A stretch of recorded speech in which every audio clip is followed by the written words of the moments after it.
Matandang to. Ayaw lumayas. Ate, ano ba? Nanay natin yan, oh. Huwag ka naman ganyan sa nanay natin. Nanay? Paano siya naging nanay? Niwala siya sa atin. Nanay ba ganyan? Iniwan tayo ng matagal? Ate, nagbalik na nga siya, oh. Kailan mo ba siya matatanggap? Hindi ko matatanggap ng matanda nun yan. Dahil sa ginawa niya sa atin, masaya tayo, tapos babalik siya ngayon. Ano siya? Anong klaseng nanay yan? Anak, patawarin mo ko. Patawad, anak. Anak, patawarin mo ako, anak. Ate, patawarin mo na si nanay. Nagsisisi na siya eh. Hindi. Hindi ko magagawa yan. Ano ka ba naman, ate? Hindi ka ba naaawa sa kanya? Maawa ka naman kay nanay. Humihingi na nga siya ng patawad sa'yo eh. Hindi. 20 years mo kami iniwan. Sinira mong buhay ko. Ikaw ang dahilan. Tingnan mo yung ginawa mo kay nanay. Wala ka palang kwentang kapatid. Ako ba ngayon ang walang kwenta? Ako nagpakain sa'yo? Mula nang maliit hanggang ngayon. Ako nagpaaral sa'yo. Tapos sasabihan mo kung walang kwenta kapatid. Ganun.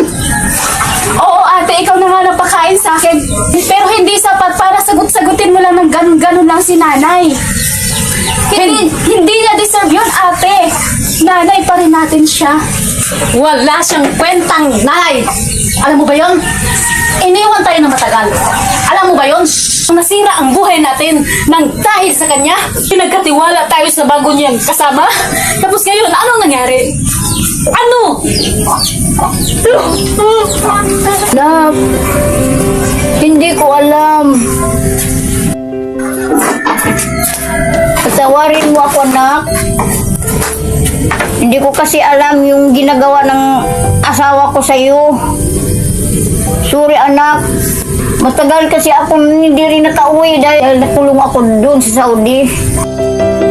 Kaya hindi ako nakauwi agad kasi ginahasa ako ng aking amo. Tapos ako pa yung nakulong. Ako pang...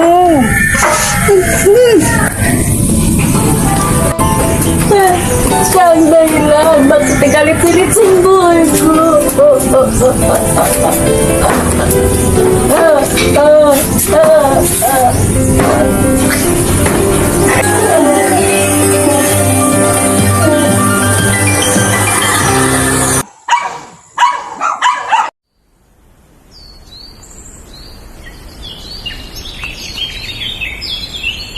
Ate, huminto ka na sa club. Total naman, nag-graduate na ako ngayon.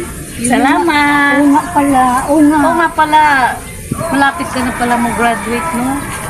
Ilang araw na lang, graduate ka na.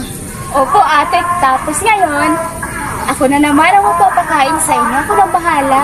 Wow, congrats sa inyong dalawa. Dalawa? Tatlo. Ay, tatlo nga pala tayo eh.